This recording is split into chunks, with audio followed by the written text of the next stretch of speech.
I had charts and graphs everywhere. I was like, I've got this. I can write a blended family novel when I am done with this, like a how-to blend, because I am that good at this. You're listening to the Nacho Kids Podcast, where we discuss all things step family related. Real stories, real people, real help. Your hosts are the creators of the Nacho Kids Method and the Nacho Kids Academy Step Family Coaching Team, Lori and David Sims. Well, person who I will not say your name, I think you should start today off telling me hello. Hello, Lori. Hey, David, how you doing? I don't have a name.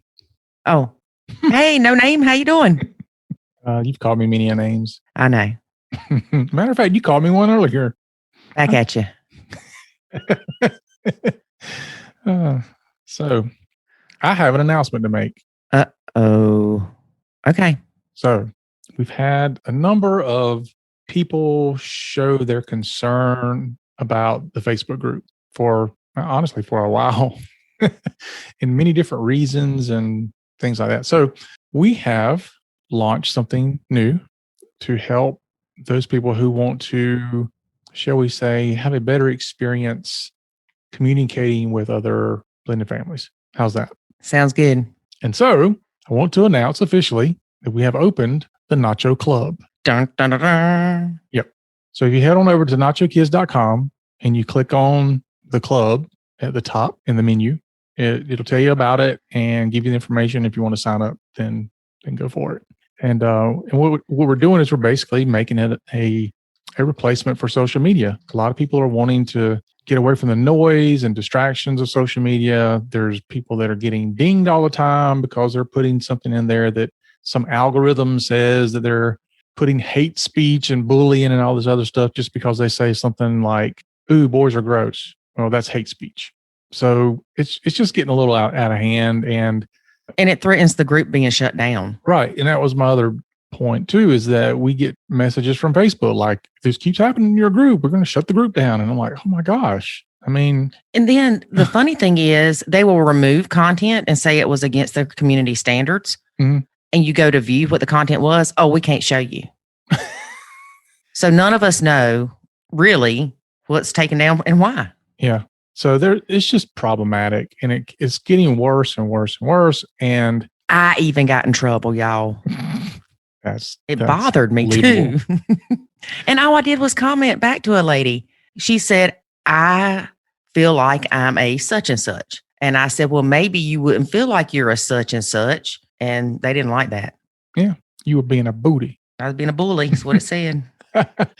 So anyway, we're still going to have the Facebook group because some people are, they're not going to leave it, and we're not forcing people to leave the group. So the Facebook group's going to stay there. But there's a large number of people who don't want that to be the place they go. Reasons being? Oh, gosh. I'm going to run through them really quickly. Okay. Privacy is an issue with Facebook. Oh, my gosh. Is privacy an issue? No anonymity. Nope. Because everybody knows who you are, you can't hide from it. So if you post something and somebody else decides they want to screenshot it and then, look up all of your family members or friends or where you work or anything else, a lot of the information is available. Well, and that's why we tell people to lock down their Facebook pages, but a lot of people don't pay attention to what we say. Right. But David, you're messing me up because that was one on my list. Oh, okay. Keep going. Okay. Your data is being tracked and sold in Facebook. Mm-hmm. You are bombarded with ads or other distractions, mm-hmm. full of trolls and troublemakers. Mm-hmm. Facebook controls what you see. Mm-hmm. See, that's something that annoys me. I will pin a post to the top because I want everybody to see it, whether it's the rules or like the announcement of this. It doesn't matter if it's pinned to the top. Facebook decides if they're going to show it to you or not. Easy to miss posts. Oh, gosh, yeah. People can go real life, which David already said.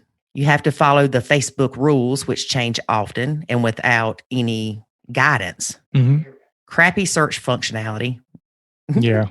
David put crappy. Building on rented property. Yeah. And so what that means is anytime you've got something online and, especially if you're a business, if you're building it on somebody else's property or they control it, then it's a risk. If you're building your business on Facebook or Instagram or even if you've got a website and it's on one of these free hosting platforms, then they control that. And if they decide to shut down or they have other issues or whatever they want to do, you're building your house on rented land. And they don't care that we've been building this group for 3 years. No. And I personally know people who have lost their businesses because Facebook has shut down their group, or they changed some kind of algorithm and then people couldn't find the group anymore. Or their business page was hacked. Yeah. Just tons and tons of problems. Difficult to keep track of topics. Oh, yes. Good grief. Because, the last thing that's commented on, usually what bumps it to the top. Mm-hmm. You can attract the wrong people. Oh, yeah. What do you mean by that, David? Because you're in Facebook, and so it's searchable. If people come into the Nacho Club, they're coming to the Nacho Club. If they're on Facebook and they stumble across you, that's good and bad. Those are the people that join and after 6 months go, what does nacho mean? And I say, let me take a Xanax and get back to you. I'm kidding. Yeah. It's more purpose driven when people come to you specifically. It's, I guess, kind of the difference between a mall, where you walk in a mall and you see a store. You don't know what kind of riffraff's going to walk in. David, please don't call our Facebook members riffraff. Didn't say that. I said Facebook is full of riffraff. But we do a good job. I say you and your moderators do a good job of trying to weed out people that shouldn't be in there. But there's no way to do it well because it takes a lot of time and energy. And on top of that, the moderation, which I remember one time somebody posted something like, you and your moderators should be doing such and such. And I'm like, okay. This is a free group. You can leave. Well, and I don't think that people realize that the moderators do this out of the kindness of their heart. Yeah. We do this out of the kindness of our heart. Yeah. We don't get any money from Facebook by moderating this group or having this group. No. And you're only promoting Facebook at the end of the day. You got 14,000 people in that group that you have to moderate. It's impossible. 14,700, something like that. As of this recording. Okay. What else? You must have a personal profile, which we've already talked about.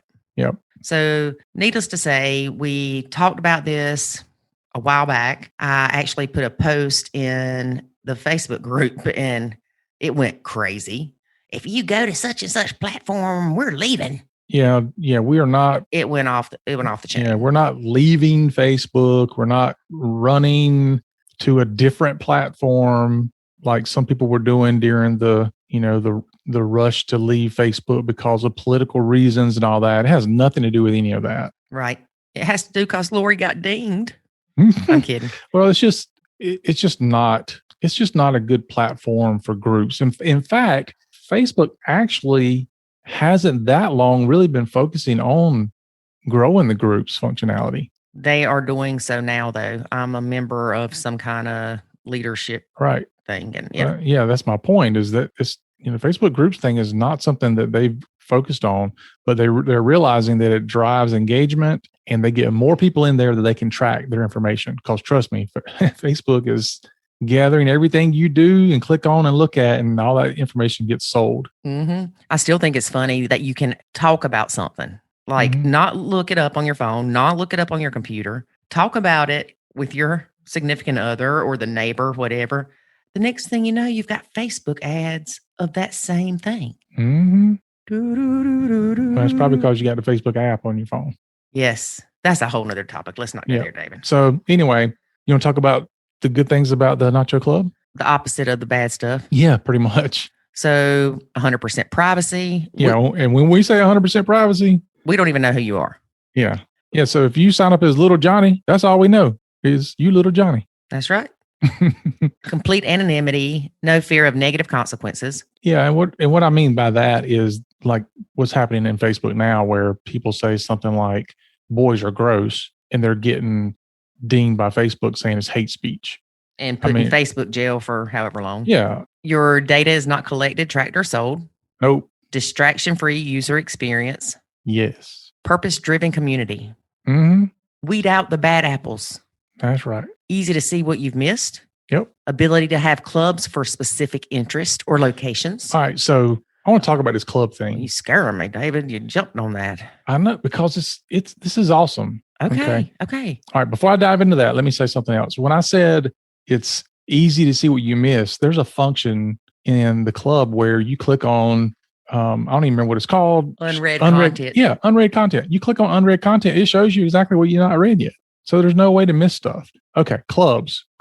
I'm excited about clubs because even though it's called the Nacho Club, members can create their own clubs within the Nacho Club. What? So if you want to go in there and say, I'm going to create a club within the Nacho Club that's specifically for stepdads or specifically for stepmoms that don't have bio kids. Or stepmoms that like painting granny ceramics. Right. I mean, any of those things. You can start your own club that you moderate and everything right within the Nacho Club. I think that's going to be an amazing tool because how often do you see in the Facebook group where people are saying, how many other people here are fill in the blank? They're trying to find those people that have the same or similar family structure that they do.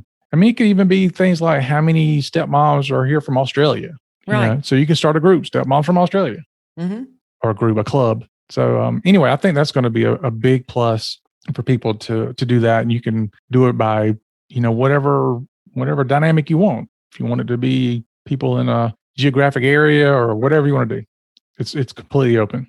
Okay, great. Exclusive offers and promos. Yeah. So from time to time, we're going to have things that we can offer. It may come from us. It may come from some affiliates that we have and that we talk to from time to time. But we're going to start offering those things through the club. So if you remember the club, you'll get it there. We're not going to offer it in the Facebook group.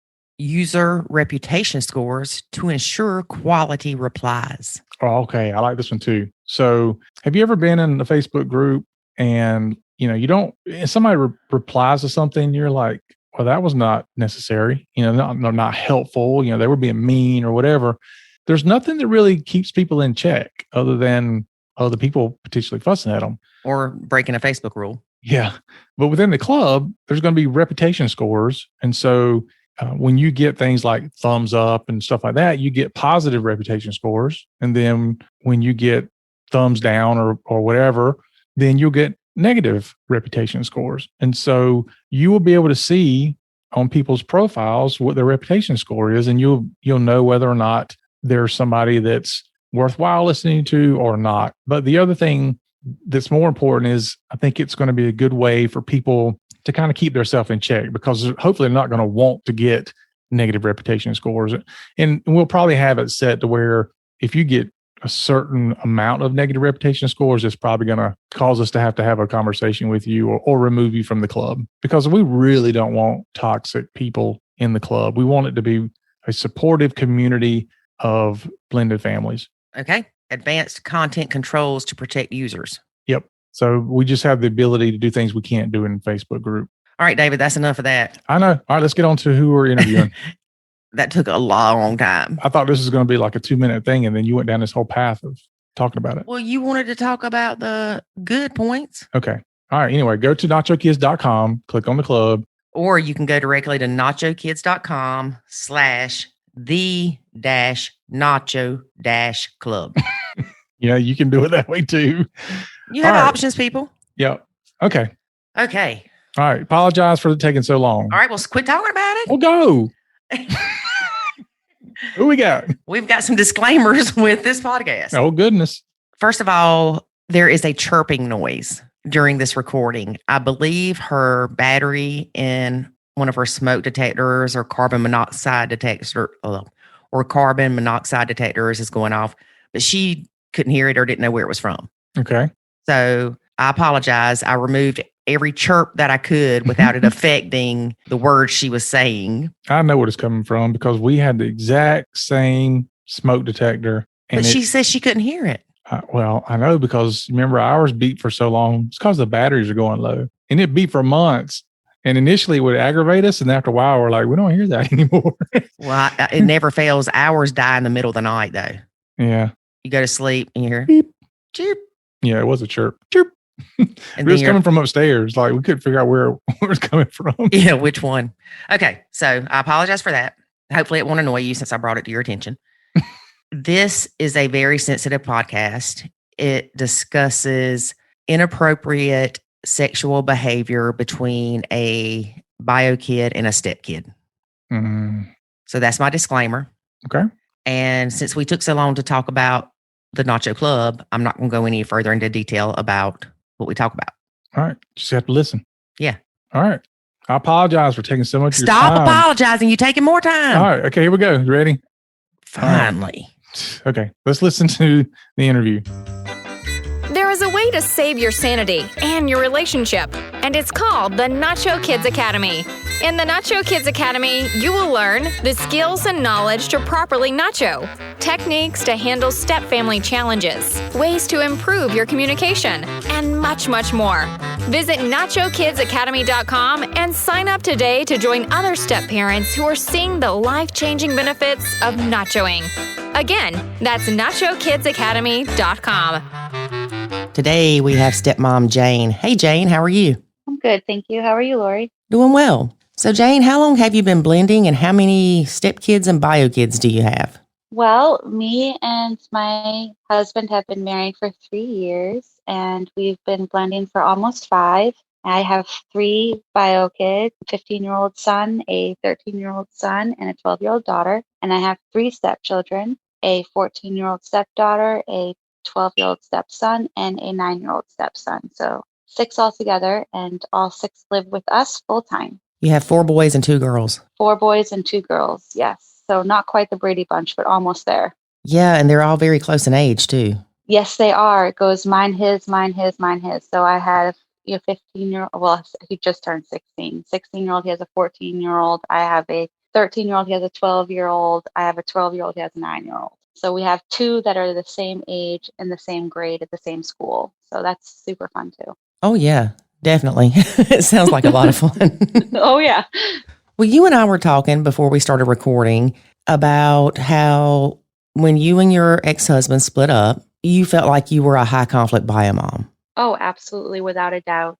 It was not an amicable breakup. My ex-husband had an affair and he left me for his much younger mistress. And I wanted him to feel the pain that he caused me. And the only way that I could do that was through our children. So I wanted our children to hate his significant other, now his wife. I wanted them to pick me always. So I really hurt the relationship that they could have had with their stepmom, and I hurt the relationship that they had with their dad. I was absolutely the high conflict bio mom. I was constantly texting him, telling him that he's hurting his kids. I was constantly, I would say, harassing them. I even wanted to ruin their wedding day because that's how angry and spiteful I was. And it took many, many years for me to realize that the only people that I was hurting were my children. I was not getting back at him. I was not getting back at her. I was hurting my children.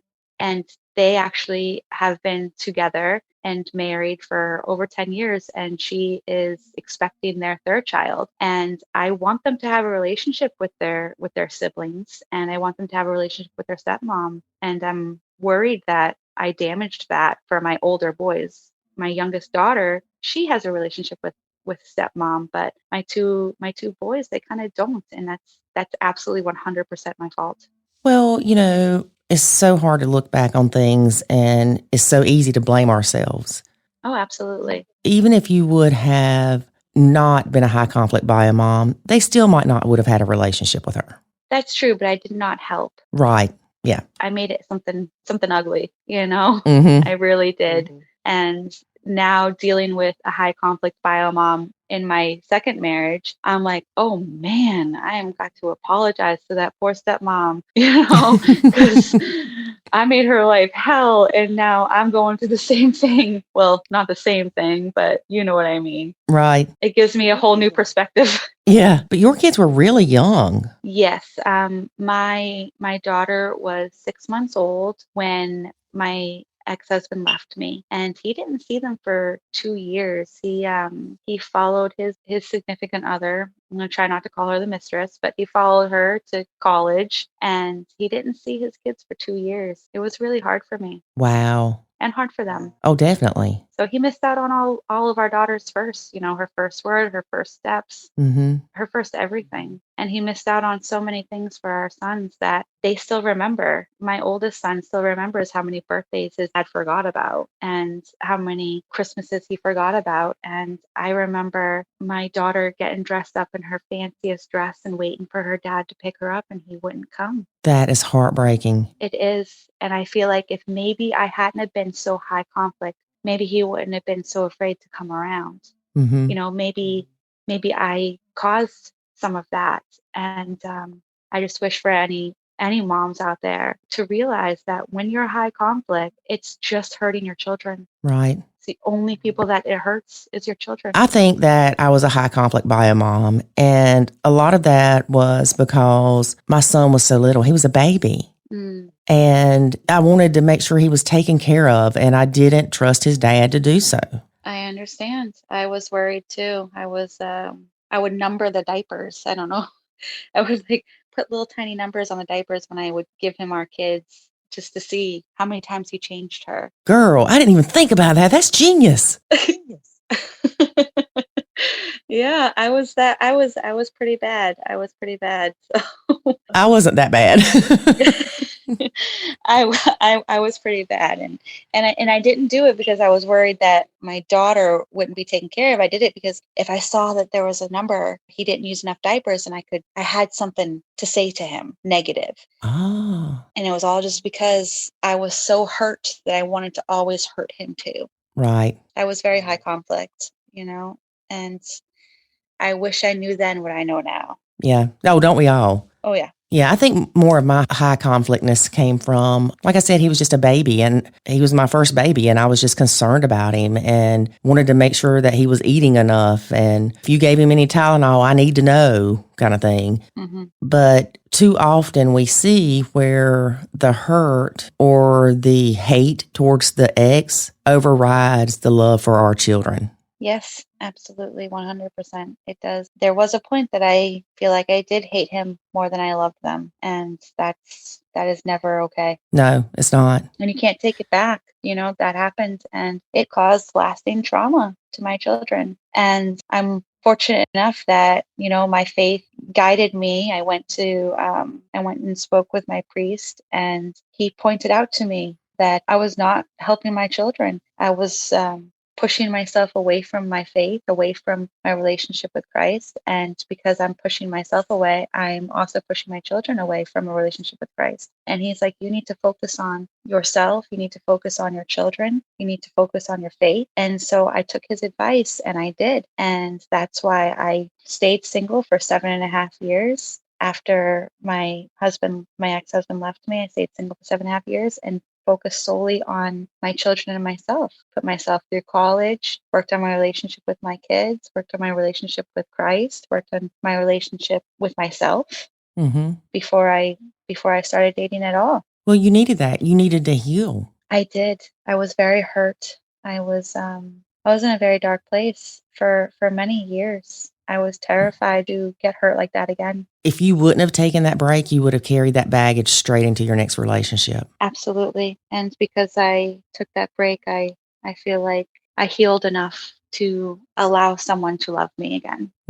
Exactly. And for you to love again and trust again. Yes. So you met your now husband. I did. And he had all these youngins. Yep. And I thought, okay, great. So he knows what it means to be a full-time parent. He knows what it means to be a single parent because he had custody of his kids. And I was like, oh, this is perfect. They're all close in age. We're going to get along so great. And sometimes we did. Sometimes it was perfect. I would say 4 out of the 6 kids blended really, really well at any given time. Our 2 oldest, I couldn't get them to get along. It was always a competition with them, my son and his daughter. And they're a little over a year apart, my son being a little over a year older than her. And everything was a competition, everything. How fast they could eat, how slow they could eat. If we went to the beach, who could build a better sandcastle, who could swim faster, who could swim underwater longer. If, we were drawing or painting, it was who could paint better, who could draw better. If we were, who was smarter, who was faster, it was always a competition, absolutely everything. And I didn't realize it at the time, but they really were just competing for attention. They were competing for their biological parents' attention. They were competing for their new step parents' attention. They were just feeling vulnerable because everything was changing. And they were the oldest. My son was the oldest, so he felt very protective of me, very protective of his younger siblings. My stepdaughter was the oldest, so she felt like she had to make sure that she approved of whoever her dad was going to be with, and she had to protect her two younger siblings. And it just caused a lot of tension between the two of them. Now, you were dealing with a high conflict bio mom as well. Yes, my husband's ex-wife, she is mentally unstable. She was institutionalized when their youngest was 2, and then she was institutionalized again shortly after me and my husband started dating. And that's kind of what started me stepping up really inappropriately, I would say, because I started doing everything. So he didn't have anybody to watch the kids because she would come to the house every day and she would watch the kids while my husband went to work. And, if they were in school, she would come over in the morning and she would get them off to school. And then she would come over in the afternoon and she would get them off the bus. And then when my husband got home, she would go to her little apartment and the next day would repeat. So when she had a nervous breakdown and was institutionalized, he fell apart. He was like, what am I going to do? I don't have anybody to watch the kids. And I was like, ooh, pick me, I'll do it. I was like, ooh, ooh, ooh. And so I really stepped in there and I was like, oh my gosh, these kids, I'm going to take them to the zoo and I'm going to take them to the park. I'm going to take them to the beach because their mom never did any of those things with them. She has debilitating anxiety, and it really caused her to kind of shelter the children and shelter herself from the world with her children. Mm-hmm. So she didn't take them to the stores or to restaurants or to any kind of public places because she was afraid of their behavior. She was afraid of losing one of them or one of them getting hurt. So she never really was able to do those things with them. She can't handle standing in lines or being in a busy, bustling area. So she avoided all of those things with her children. So her children didn't really know how to behave in public or what to expect or what the expectations were for their behavior. Because if you don't teach children that, they're not going to learn it. You don't just automatically know how to behave in a restaurant or automatically know how to stand still and be patient in a line. Mm-hmm. That's something that your parents teach you at a really formidable age. And because they weren't taught that, oh my goodness, were these children hard to control. And I was like, I can handle this. I'm super mom. I've got 3 kids myself, and I've been single for 7.5 years, and I take my kids everywhere, take them to amusement parks and to water parks and take them to the college campus with me. I can handle this. Oh, I got this. And for a while I did. For a while I felt like, look at me, patting myself on the back. I'm so awesome. And then my world crumbled and I did not know how to pick up the pieces. Now, she used to overstep as far as coming to the house and almost still making claims to the house. And oh, yes, absolutely. So after she was released from the hospital, she decided okay, I'm going to step up and be mom again. And she would come to the house and she would bring her laundry and she would bring her dirty dishes and use the dishwasher. And she wouldn't ever knock. And she would, even when the kids were in school, she'd be like, oh, I'm going to go to the house and do my laundry and play with the dog and snuggle up on the couch and watch my favorite shows that I DVR'd or whatever. She would use the kitchen to cook. I remember when I had started moving in with my children, I remember she came to the house and she was like, maybe we should go over the kitchen together. That way we know where all the utensils are. And I was thinking to myself, excuse you? Like, what? I'm not going to plan where my kitchen utensils go with my husband's ex-wife. It was bizarre. Maybe let's go through the layout of the house and me show you the door. I know, right? It was pretty bad. She used the house as her own personal storage because she had moved out of the house and into this tiny little basement apartment with her girlfriend. So all of her stuff was still here. And when I moved in with my children, not only did we have to build 3 additional rooms and an additional rec area for the kids, but I had to clean out all of her things. And so I'm cleaning out personal letters and personal lingerie, and I am cleaning out her makeup from the bathroom drawers, and I am taking down pictures off the walls, and it was very traumatic for me, and I didn't realize it at the time how much resentment that would really cause between me and my husband. I do not suggest that for anybody who's trying to start a new relationship, especially a blended relationship. It is not a good way to start. Right. And I did not know that getting into it. I just was trying to start my life with him. But there's still things in the house that are hers, and it still bothers me almost 5 years later. And yesterday I got a new toaster. I finally was like, okay, I'm taking out the ex-wife toaster and I'm getting myself my toaster. Mm-hmm. So when the toaster came and I unpacked it and I had the big old smile on my face, my husband's like, oh, so out goes the cursed toaster. And I was like, that's right, out goes the cursed toaster. So now everything that was hers, I call cursed now. Just to my husband. I would never say that to my stepchildren. Right.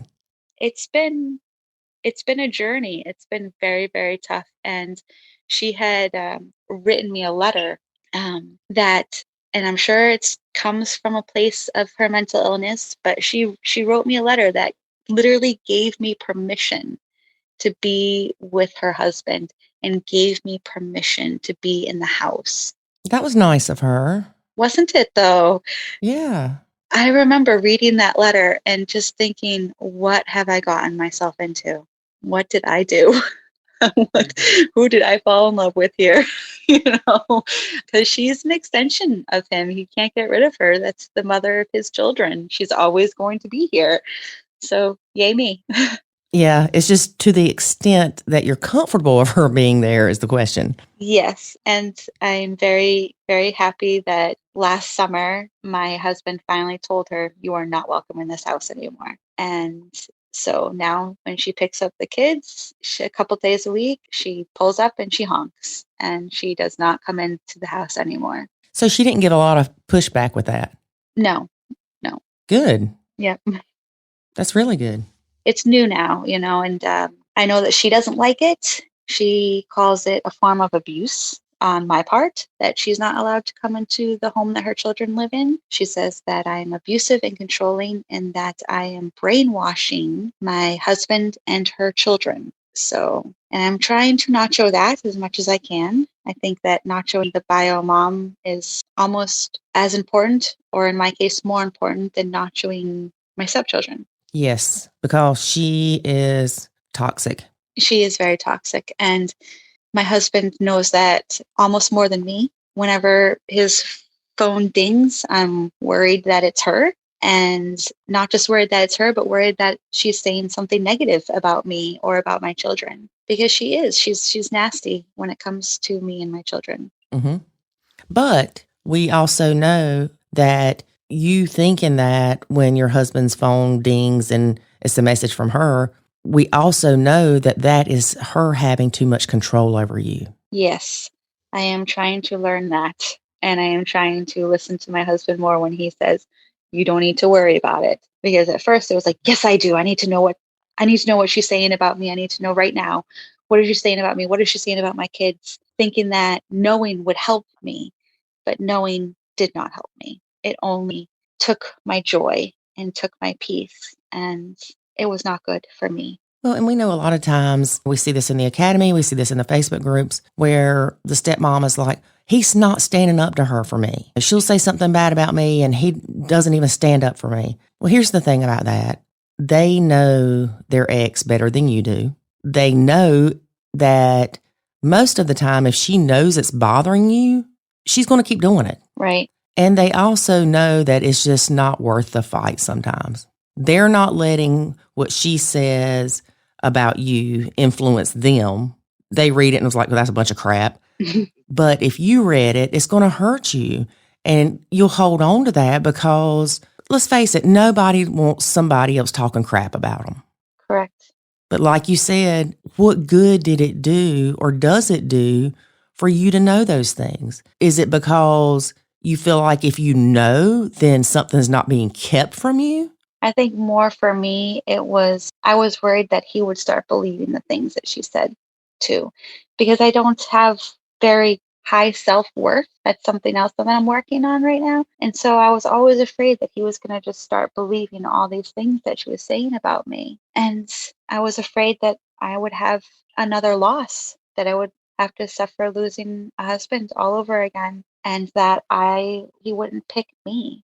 I think that's something that I struggle with a lot. I want someone to pick me, choose me first, because I didn't feel that way in my first marriage. And so now I'm so afraid. They had 13 years together before me, and they have 3 children together before me, and built this house together before me. And I'm always afraid, is he going to still pick me? And I felt like I needed to defend myself. Every time she said something nasty about me or nasty about my children, I needed to defend myself, and I need to defend my children and be like, see, that's not true. That's not true. And I'm coming to realize that I don't need to defend myself. My husband knows who I am, and he knows my worth better than I know my own. And I just have to trust in that. We were talking about earlier, you needing those years to heal to where you didn't carry that baggage into this relationship. Even though you took those 7 years to heal, I don't think we ever truly get rid of the baggage. We don't. And do we really want to either? It's who we are. Right. That's what made you you. Right. Your ex cheating on you made you a stronger person. It did. And it made me also more compassionate, because I know what betrayal feels like. And I know it sounds silly, but I felt like the betrayal from my husband helped me have a closer relationship with Christ, understanding the betrayal that he suffered with Judas. And I don't know I know that not all of your followers are very faith bound, or I can't say that they are or they aren't, but that's where that comes from me. Well, let me ask you this. You said that you don't have high self-worth for yourself. I don't. Is that because your first husband cheated on you?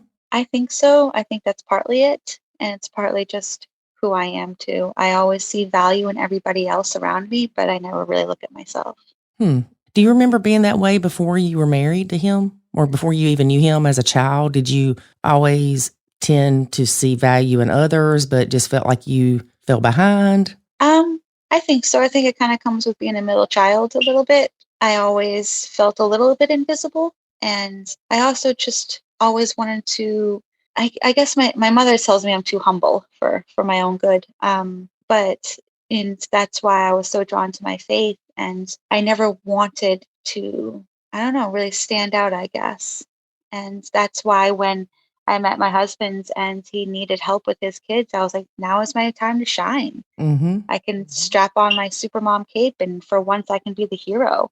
And I really prided myself in that. And I never really prided myself in anything before. I was always proud of the mom that I was and the faith that I taught my children. But I really prided myself in helping my husband and his children. And so when everything fell apart in our family, that really hurt me even more, because I did have so much pride in that blend that I thought I had created, and realizing that it wasn't the perfect blend that I thought it was hurt even more. I do think being a middle child may have something to do with that, because you're not the firstborn, our first baby, and you're not the last, because the baby's always the baby. Right. So that may have started something with you feeling that way, and then your ex cheating on you just made it worse. Probably. But I want you to look at yourself in the mirror every day and be like, I am awesome. I am the best mom. Girl, toot your own horn. Tell yourself these things, because it's like we've talked about before. We tell ourselves negative things all the time. Yeah. So stand in that mirror. I don't care how silly you feel. Say, I am loved. I am blessed. I am favored. I am an awesome mom, and I am valued, because you are. I will try. Thank you. Do that every day. I'm going to message you every day. Be like, did you do it? Did you do it? The kids might think I'm crazy. Well, the thing is because you don't feel that value in yourself, it makes it where you are worried about what your husband's going to think when bio mom says something bad about you. Yeah. Because you're afraid that he's going to not see that value in you. I know. And honey, I'm not saying by any means that I've always valued myself or that I don't have days that I just feel like, bleh. But you are an awesome mom. You put yourself through school. You raised those kids. You focused on your relationship with them and with God. And then you got remarried and you became super stepmom until some things happened. Yes. That were out of your control. Yes, absolutely. So let's share what happened when everything fell apart. What caused everything to fall apart? Well, as I had said before, I put everything into the blend. I mean, and when I say everything, I mean everything. Even though I had just graduated college after many years of struggling with school, with being a single mom and 3 kids, I didn't follow my career. I was like, nope, I can't. We're blending. The kids need me full time. So I tell you, we had family meetings around the kitchen table twice every week. I looked up and researched blending and bonding activities that we could do together to try to strengthen our family. I did everything. I did my homework and I followed through. And I had charts and graphs everywhere. I was like, I've got this. I can write a blended family novel when I am done with this, like a how-to blend, because I am that good at this. And so see, you felt valued then. I did. And then I didn't because I was wrong. I overstepped my bounds a little bit, I think, and I got ahead of myself. I really pushed my oldest son and my oldest stepdaughter. I really pushed them to have a relationship because, as I said before, they were so competitive. They weren't getting along. My son was 12 when we moved here, and my stepdaughter was 11. And I was like, you guys have so much more in common than you realize. And I was really close to my older brother, so I wanted them to kind of share that relationship like I had with my older brother. And I pushed them into that. And I shouldn't have. I should have read their cues better and stopped trying to force them to have a relationship with each other, because I forced them to have a relationship with each other and the relationship turned inappropriate. So 2 years later, I noticed that they were getting along really well. And I was patting myself on the back. Look at all my hard work. Oh, yes, you go, girl. And I was like, they're getting along. They're like best friends. They're hanging out in each other's rooms, always with the door open, but they're hanging out in each other's rooms and they're going for walks together. And yay me, look what I did. And my husband actually said to me, I'm kind of worried about their relationship. He's like, I kind of feel like something inappropriate might be going on. And I was so offended. I was like, what do you mean? I was like, I was close to my brother. I would snuggle with my brother when we watched movies, and there was nothing inappropriate about that kind of relationship with a brother and a sister. And he had only ever had a brother, so he trusted me. He's like, okay, well, if you say that's how brothers and sisters act sometimes, okay, I trust you. And I should have listened to him more, because over the summer, after COVID had happened and the kids were all stuck in the house together for months on end, not going to school, not seeing their friends, nothing, no activities, my stepdaughter was having Zoom sessions with her therapist because she was seeing a therapist because poor little thing has super anxiety, like her mom, and she has perception problems and she's very highly dramatic. So I was like, okay, I'm going to get her into therapy to work out some of this trauma from her biological mom and their relationship, and pat myself on my back again. Okay, I'm going to get her into therapy and we're going to get like a, something good going for her. And I remember I got a phone call from the therapist and she said, can we all meet outside? And I was like, who's we? And she's like, you and your husband and your stepdaughter and bio mom. We all need to sit down and we need to talk. We need to have a powwow. I'm like, oh, geez, what could this possibly be about? I was so worried, but never did I think I would hear what I heard during that powwow. So we're all sitting outside in a circle and the therapist starts off with, I just need you guys to know that your stepdaughter is not to blame and that she is the victim. And I was like, oh my goodness, who abused her, who hurt her? And then she said, okay, do you want to share with stepmom and dad and mom what happened to you? several months ago. And she said, well, your son, my son, my stepbrother, he touched me sexually. And I was like shocked. I was completely shocked. I was like, my son did what? He what? And the therapist was like, well, yes, he sexually abused your stepdaughter. And I think I was in another place at that moment because I couldn't understand. I couldn't comprehend what was actually being said to me at that moment. And You were in shock. yeah, I was absolutely in shock. And my stepdaughter started to say, like, well, it was both of us. I wanted him to touch me and I touched him too. And the therapist stopped her and she said, no, no, no. Remember, he is bigger, he is older, and he is male. So he is wrong and you are the victim. Literally said those words to her. And I now realize that she was coaching her. But at that moment, I was just in shock. I had no idea. And so there was a lot of tears and I apologized. And she's like, we already called DCF, which I understood. I'm like, okay, I understand. Of course, you need to get the authorities involved. There's been an abuse. And I went into the house and I grabbed my son and I took him to his dad's. And I was just so hurt and so livid. I was like, how could you touch her inappropriately? What did you do? What did you do? And he was in shock too. And he was crying and it was several days until I could even look at him. And he kept calling me, Mama, please, can you just listen to what happened? Can you just listen? I was like, no, I can't listen to what you have to say because you abused your stepsister. You touched her inappropriately. And how could you? And how could you? And I never let him get another word in. And a lot of that's because of how the therapist responded to the situation. Absolutely. So immediately my stepdaughter was a victim and immediately my son was a predator. And I believed it. I believed it. For almost a week, Lori, I believed that.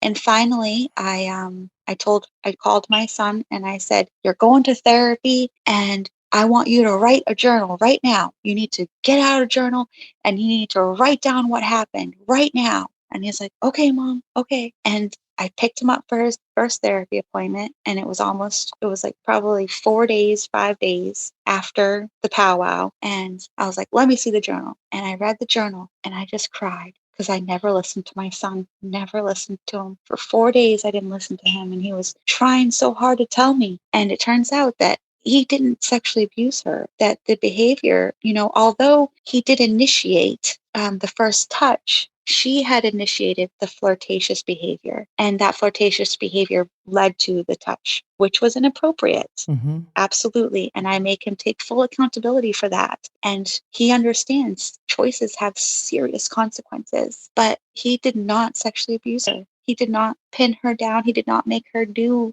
anything that I was thinking in my head. And yeah, because you're honest to God thinking he raped your stepdaughter. That's what I was thinking. And it never had, thank the Lord, it never got that far. It was, it stopped at touching. But in my mind, I was picturing him, holding her down and touching her. And that did not happen. And because my reaction was as such in the beginning, my stepdaughter believed herself to be the victim. Mm-hmm. And she still believes herself to be the victim. And I am so angry and resentful that she was never held accountable for her behavior as well. Only my son was held accountable. And he was out of our home for 4 months. And he went through an investigation. The entire family went through an investigation. And even the investigation said there is no sexual abuse here. There is inappropriate behavior between teenagers. There is some, neglect trauma for both of the kids suffered from their biological parents. And there's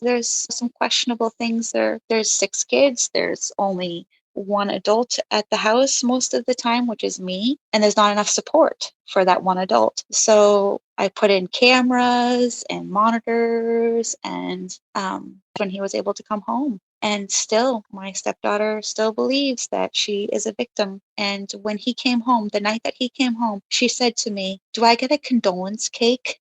And I just remember just thinking to myself, oh Lord, this girl, she needs some help. And I hope that my husband helps her with this. She does need help. And the reason I'm saying this is because she could end up in a situation later to where she cries victim when she wasn't a victim, and this could ruin somebody's life. That's what I'm worried about. And I'm also worried for her, because when you perceive yourself as a victim, that also inhibits growth for her. Right. And inhibits, relationships in the future for her. So, and it was really bad. It has broken our relationship. I was always very close to my stepdaughter. At one point, she had wanted me to adopt her and be her mom. And now it is very, very, very strained. I would say we don't have a relationship right now. And it all was because when my son left, she had asked me to take down all the pictures of him in the house. She asked me to pack up his room. And I was like, I'm not going to pack up his room. That's my son still. And I want him to come home. And she's like, well, he's had you for 14 years. It's my turn now. And I was like, this poor child, she just wants attention and love so much that she's willing to sacrifice somebody else's relationship or hurt somebody else's relationship in order to get that love and attention that she needs, that she was lacking. That's not the first time that we've heard that a stepkid say that to the stepmom. Really? So when you said that, it didn't really shock me because I have heard it before. And it is mainly, it seems, because they lacked that relationship with their own bio mom. Yes, I truly believe that. So she sees how supportive you are of your son, how loving you are with your kids, and she didn't have that. I know. But I want to go back to the condolence cake thing because that puts this into perspective. And the reason I say that is, David's kids were telling everybody like I abused them, mean to them, and life was horrible, right? But when asked by the therapist, what can Lori do to improve your relationship with her? Their response was, take us to Disney. Of course it was. Yeah. So you want this woman that quote, quote, abuses you to take you to Disney. Yeah. And that will make things better. That'll make it all better. Yeah. So when David heard that, it put things into a different perspective for him. He's like, whoa, wait a minute. Now, granted, the kids were, I don't know what age, 11, and 12 at that time. And it could have been one of them said it and the rest were like, oh, yeah, that sounds good. But for your stepdaughter to not come and say, I'm afraid with him being here or anything other than, do I get a condolence cake? Yep. Yeah. And I'm not bashing your husband, and I know you're not either, because this is hard for everybody. Oh, absolutely. And I give my husband a lot of credit. He could have very easily had been resentful and hateful towards my son, and he never was. And I don't know if it's because my son and him kind of have a close relationship where my husband sees a lot of himself in my son, or if it's because my son left for 4 months and he saw how much that broke me. I don't know what it is, but for whatever it is, I'm very grateful that my husband was never resentful towards my son. He was never cruel or mean, because he could have been. He could have been like, well, you touched my daughter. You hurt my daughter. You made my daughter feel this way. Right. He never did that. Not once did he do that. And I will always be grateful. Yes. And that also makes me think that he knew your son well enough to know that this wasn't a forced thing. Yes, I think so. He does know. I mean, my son he could be mean. He could be a bully. Mm-hmm. They were mean to each other, but my son took it to another level sometimes. And it was mostly with words. I mean, it wasn't always physical. Sometimes he would push her, try and trip her, and she would push back or try and trip back. I mean, it was always, their relationship was never great. Sibling rivalry. That's how I looked at it, but maybe I should have looked at it more so. I should have looked at how it affected my stepdaughter more, because I really feel like she wanted my son to love her, and she wanted him to be like this protecting older brother kind of figure, and she wanted to feel wanted and loved. And I should have paid better attention to how, when he would say something negative towards her or he would put her down, I should have paid better attention to how that made her feel. So when they started getting along and when their relationship turned inappropriate, she allowed it because it was better than him putting her down.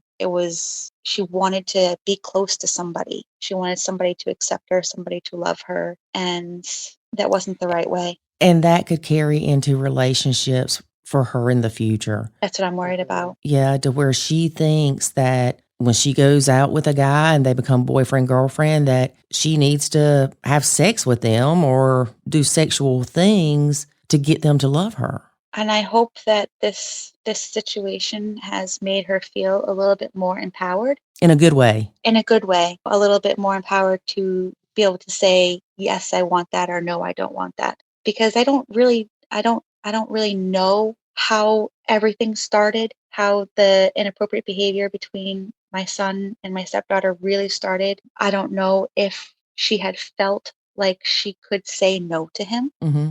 I feel like she would be able to say no now if something happened that she didn't want to happen. I'm not sure, but she never made my son feel like she didn't want the behavior to continue. Right. And they had conversations about their behavior because it went on for a little over a month, and they would actually have conversations with each other. He's like, we talked about it all the time, like, oh, we can't let anybody see us because that could ruin our family, and that would really hurt mom, and it would really hurt my stepdad. And she would agree. And they would say, okay, we're not going to ever let this happen again. And one thing led to another, and it would.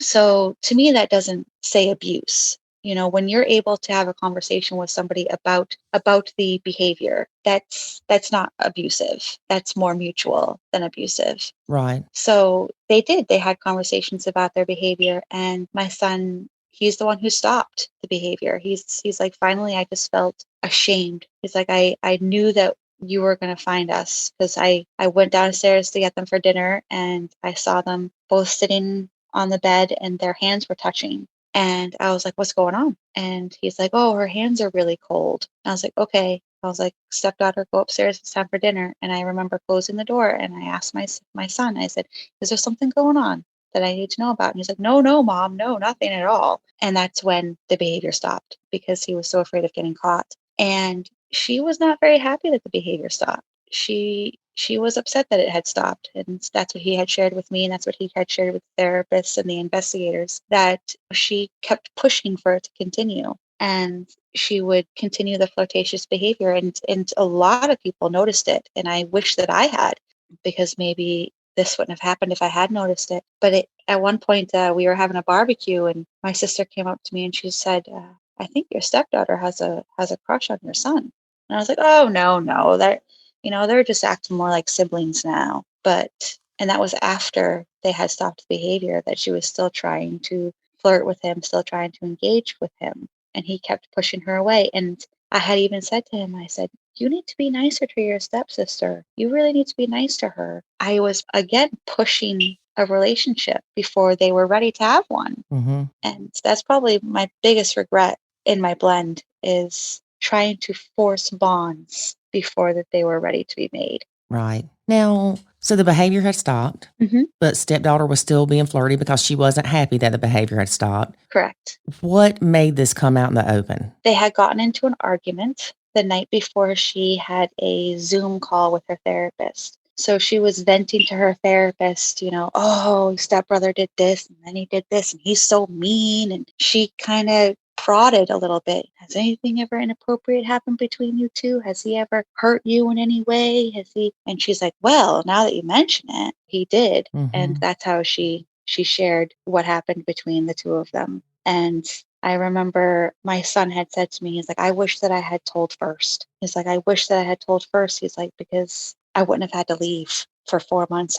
He felt like he was going to lose everything. I mean, he did lose everything. He was afraid he was never going to get to see his stepbrothers again. He was never going to get to have a relationship with his stepdad again. He was afraid that we were going to lose our home, that he caused me to have a divorce. He thought he had all this on his shoulders for months and months, and still sometimes does, because my relationship with my husband is now strained. My relationship with my stepdaughter is strained, and he blames himself. And he's like, I am so sorry. And he has become such a much more conscientious person, a much more empathetic person, because he realizes that his choices have dire consequences and you can't take them back.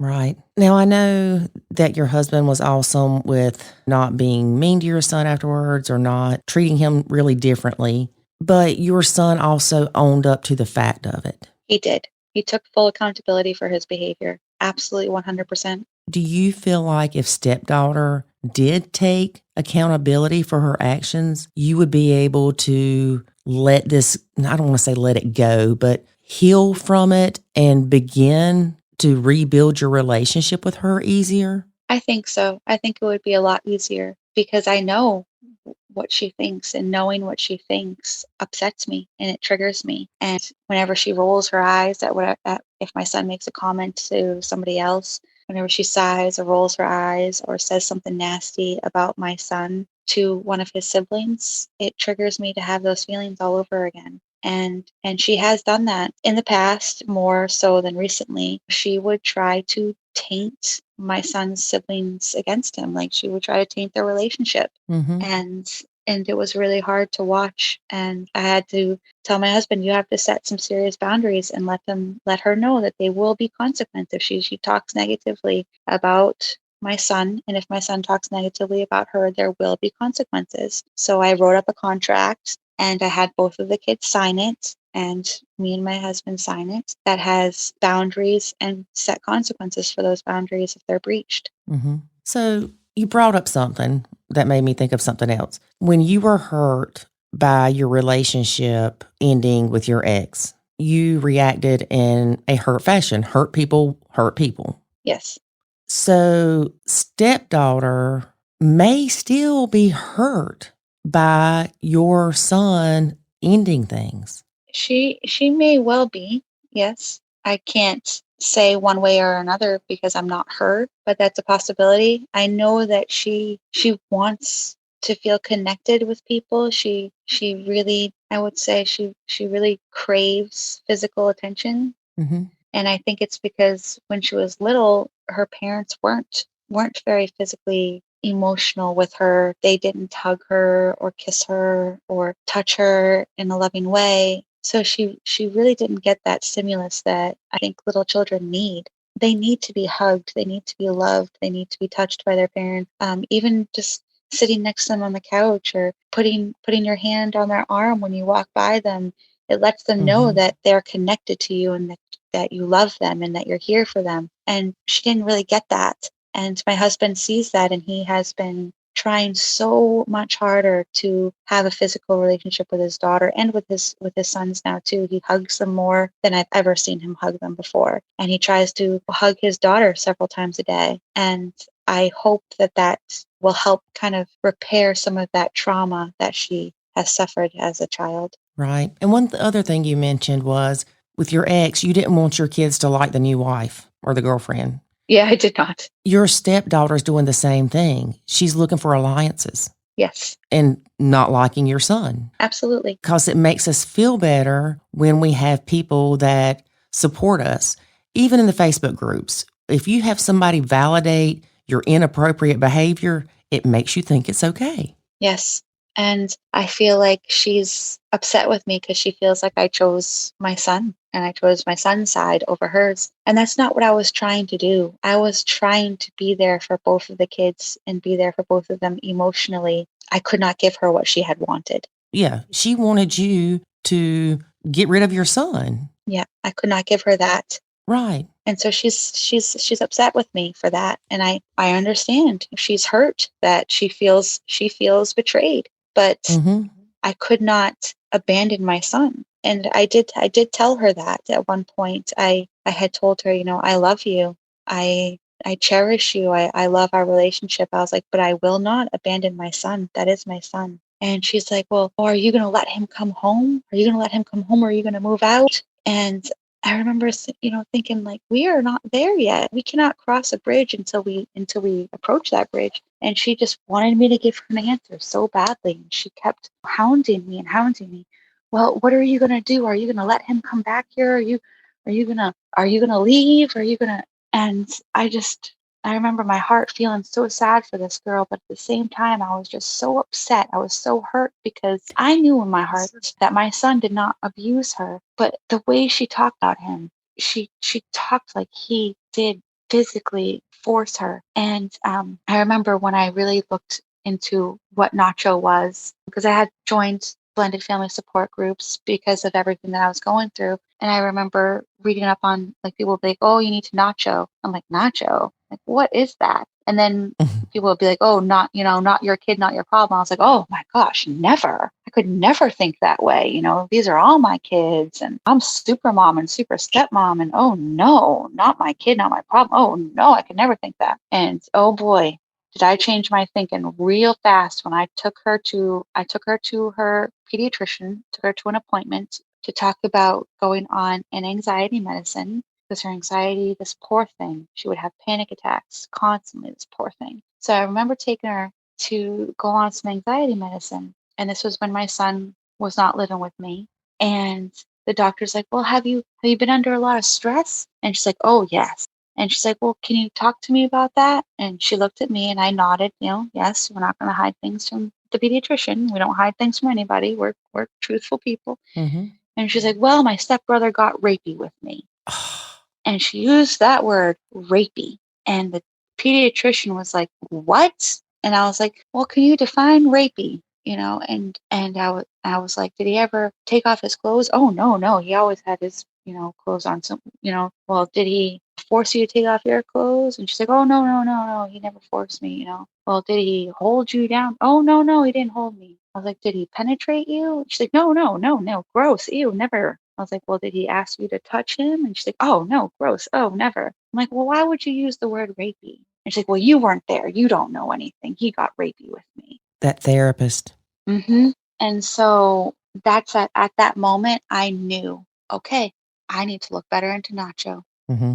I need to figure out what that really means. And I dove in head first. I was like listening to all the podcasts. I was like going to join the academy. I was like, I have to figure something out because I can never take this child to a pediatrician again. I have got to set some serious boundaries because that was inappropriate. Yes. For me to have to deal with. And I was angry that I was put in that situation. Oh, yeah. And then I was angry that I was put into all the situations. I was angry that, their bio mom wasn't involved in their lives. I was angry that she only wanted to involve herself when it caused conflict. I was angry that my husband didn't step up more and be the parent that I knew he could be. I was angry that all of it fell on me constantly for all 6 kids. And I was overwhelmed with anger. I couldn't feel any other emotion. And it destroyed me. And it destroyed my marriage to the point that I thought, that's it. There's no coming back from this. And luckily with Nacho, I started separating a lot of that and trying to set boundaries and trying to realize like where I had made the mistakes too. It's not all on my husband, it's on me. Because I said, ooh, pick me. When I should have said, okay, I can do this, but not that. And I never did that. Even if I felt it or even if I wanted to say it, I never did. I just took it all on because I thought that was the appropriate thing to do. I thought, okay, if I married this man, that means that I'm now the mom too. Right. Well, you have been through a lot. And I have a little questionnaire that I send out to people that are going to be guests on the podcast. And I want to share something that you said about what's the best advice you had received about blending. And you said, my therapist asked me to reflect and recall all the reasons why I married my husband. And if those reasons still apply, then fight for our future happiness. Yes. I love that. I was glad that she had given me that advice. Yes. Because I went home and I did exactly that. Why did I pick him? Why did I marry him? And I wrote it and then I put it aside and then I read what I wrote and I reflected and I was like, yes, all of those things are still true. I have to stay in this. Cannot live with one foot out the door anymore. Right. I can't live just expecting to get a divorce because that's what I was doing. I was just biding my time until everything fell apart. Right. To the very end.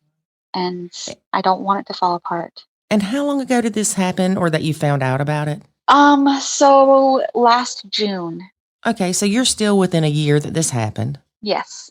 You're still dealing with a teenage girl that has very high emotions. Yes. I say this a lot, but cut yourself some slack. It's going to take time for you to heal. And it may be 5 years, 10 years down the road before she realizes, I kind of did have a hand in what happened. But my question for you is, can you get her another therapist?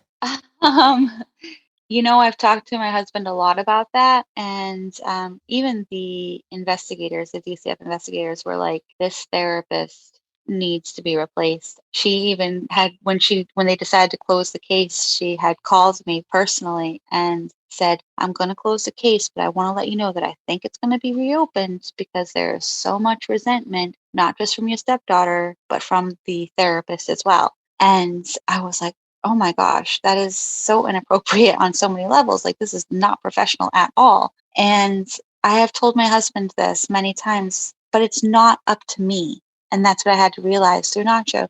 It's not up to me to find her another therapist. Right. It really has to come from Dad, because if I'm the one who's taking away her therapist, that's putting a target back on me. When I'm trying to remove the targets from me, desperately trying to remove the targets from me. And so it really has to come from him. He has to step up and get her a different therapist. I'm so proud of you, because that was kind of a trick question when I asked you that. Oh, you tried to trick me? Oh, good. I passed. Yay. Yes, you did. Yes, you did. Because when I said it, right after I said it, I'm like, Dad needs to find the therapist. But Dad needs to want to.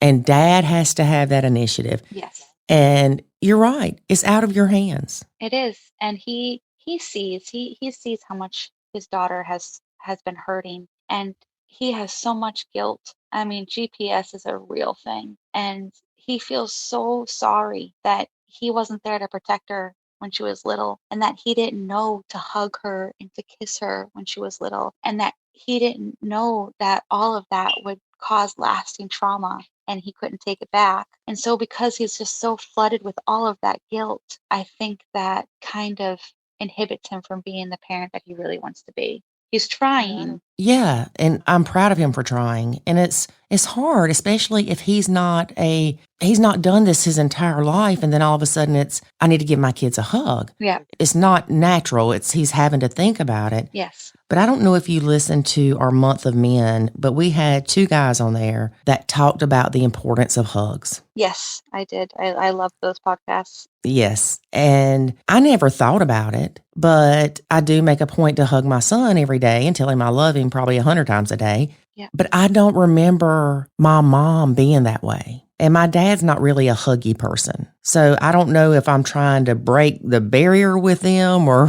whatever, because, well, my mom's passed away, but with my dad, every time I see my dad, I've always hugged him. Yeah. And I'm a daddy's girl. So when I was little, if my mom would threaten to spank me, I'd run, go get in the chair with my daddy and be like, the mean mommy's after me. The mean mommy's after me. And he would protect me. But like you said, even just a pat on the back or I'm proud of you goes a long way. It means everything to them. And I've always been extremely affectionate with my children, even my son, who's now 16, and he's 6 feet tall and he's towers over me. He still comes up to me and hugs me several times a day, and not ashamed to say, I love you, Mom, in front of his friends or to show affection. I still snuggle with all 3 of my children. I'm very snuggly with them and they're very snuggly with me. And I know that my stepdaughter sees that and it hurts her. Right. And she has even shared that with me before everything came to light. She had shared with me how jealous she was that she sees that with me and my children, and that she didn't have that.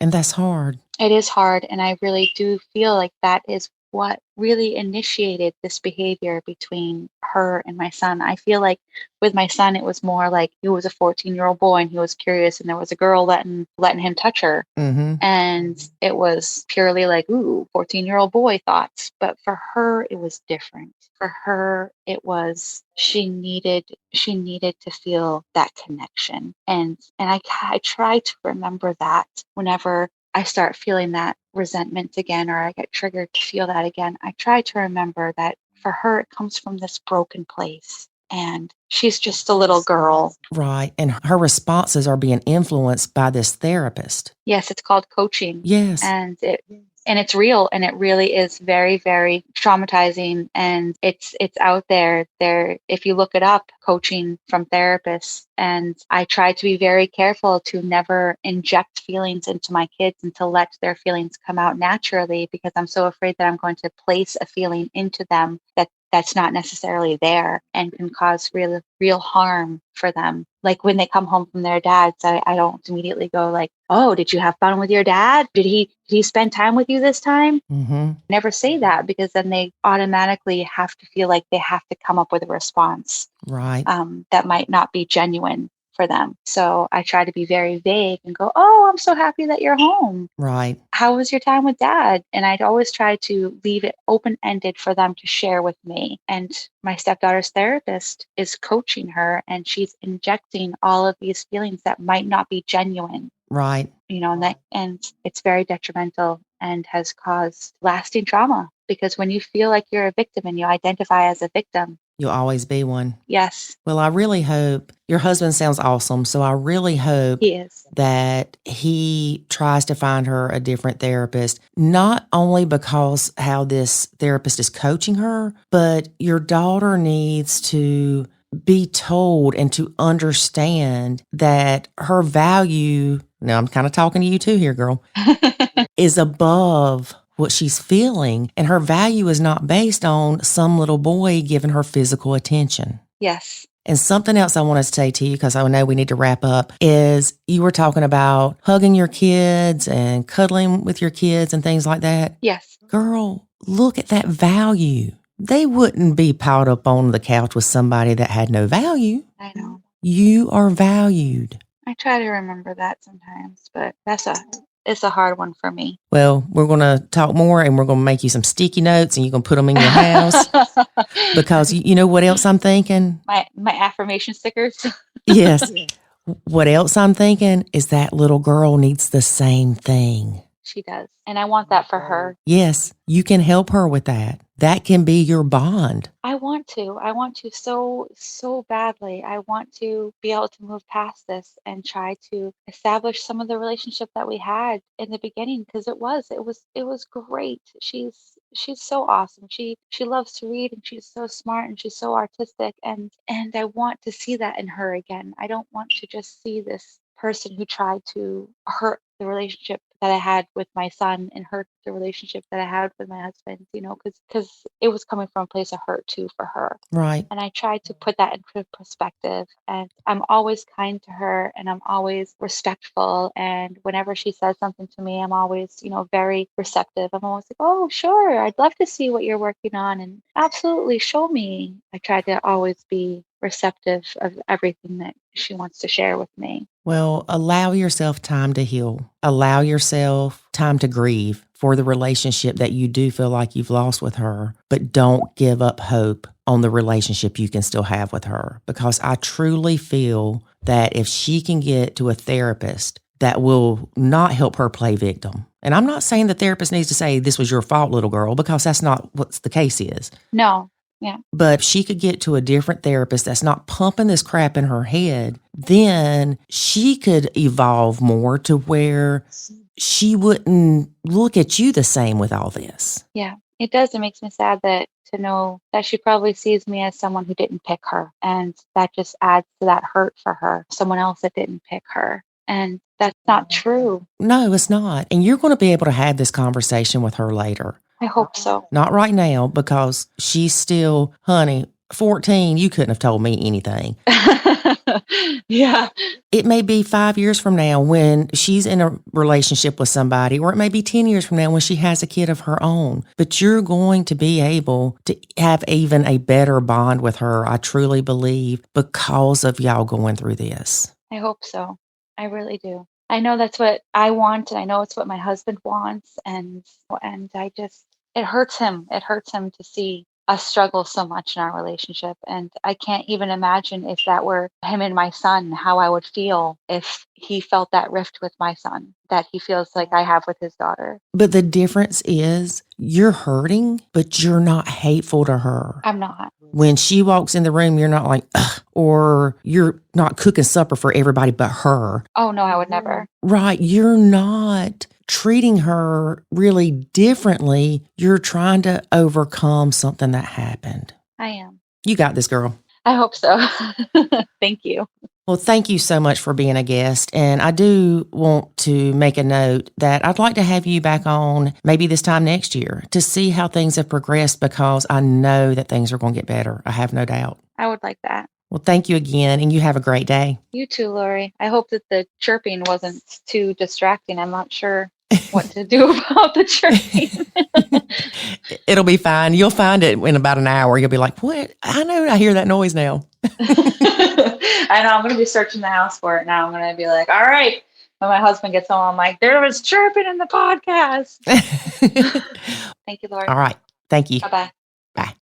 I really appreciate Jane taking the time to talk to us about her struggles. This is not something that is completely abnormal in blended families. And it breaks my heart for her that she's struggling so much with everything that's going on. Mm-hmm. I talked so much at the beginning, I'm just not going to say anything at the end. Oh, now you did that. Yep. And all the people at the beginning are like, oh my gosh, I wish he would have saved this for the end, because I don't ever listen to the end. Okay. So all you that came to listen to the end, hey. Okay. Thank you for being here. Okay. All right. Okay. David, anything else you want to talk about? No. All right, wrap it up. Well, I got to wrap it up. You wrap it up. I don't know what to say. All right, folks, thanks for listening to this week's podcast. Join us again next week as we have another exciting podcast. And I will talk less in the opener. Maybe. No promises. Remember, for Lori and myself, life is good when you nacho. Thanks for listening to this episode of the Nacho Kids Podcast. Find us online at nachokids.com. Until next time, remember, life is good when you nacho.